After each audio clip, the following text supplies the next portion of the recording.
In 2024, a single parking space in Hong Kong sold for $1.3 million.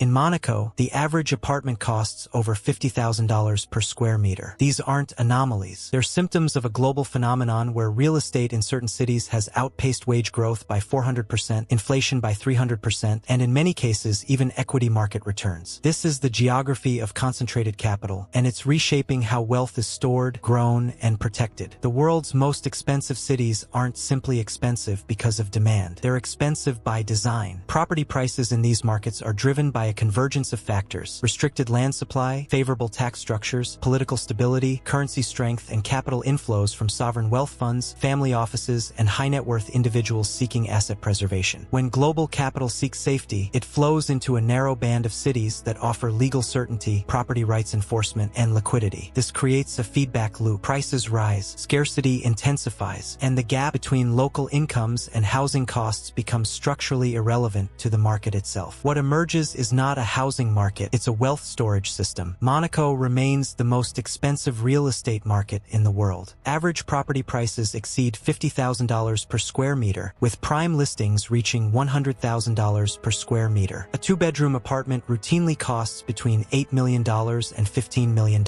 There is no income tax, no capital gains tax, and no inheritance tax for residents. The principality has a land area of just 2 square kilometers, making new construction nearly impossible. Demand is global, supply is frozen. For ultra-high net worth individuals, Monaco offers a legal structure where residency equals tax optimization. Real estate here doesn't generate rental yield. Most properties are owner-occupied or held vacant. The return is reputational, fiscal, and strategic. This is wealth preservation in physical form. Hong Kong presents a different model. Average property prices in central districts exceed $4 million for a 600 square foot apartment. The city ranks as one of the least affordable housing markets in the world, with a price-to-income ratio above 18. Despite social unrest and political uncertainty, property values have remained resilient due to mainland Chinese capital inflows, limited land release policies, and Hong Kong's role as a gateway to Asian markets. Rental yields hover between 2% and 3%, low by global standards, but the market compensates through appreciation. Since 2000, Hong Kong property prices have increased over 400%. For investors, the thesis is access to Asian liquidity, access to Chinese wealth, and access to a legal system still perceived as stable relative to regional alternatives. Singapore operates as a controlled market. Foreign buyers face a 60% additional buyer's stamp duty, one of the highest in the world. Yet demand persists. Prime district properties average between $2,500 and $4,000 per square foot. The government tightly regulates supply through land sales and public housing dominance, ensuring price stability rather than volatility. Singapore's appeal lies in governance. It offers political stability, rule of law, no capital gains tax on property, and proximity to Southeast Asian growth markets. For family offices and institutional investors, Singapore represents predictable returns in an unpredictable region. Rental yields range from 2.5% to 3.5%, with long-term appreciation driven by sustained immigration of high-skilled workers and wealth migration from neighboring countries. New York and London function as liquidity hubs. In Manhattan, prime properties average $2,000 to $3,500 per square foot, with penthouses in developments like 432 Park Avenue exceeding $100 million.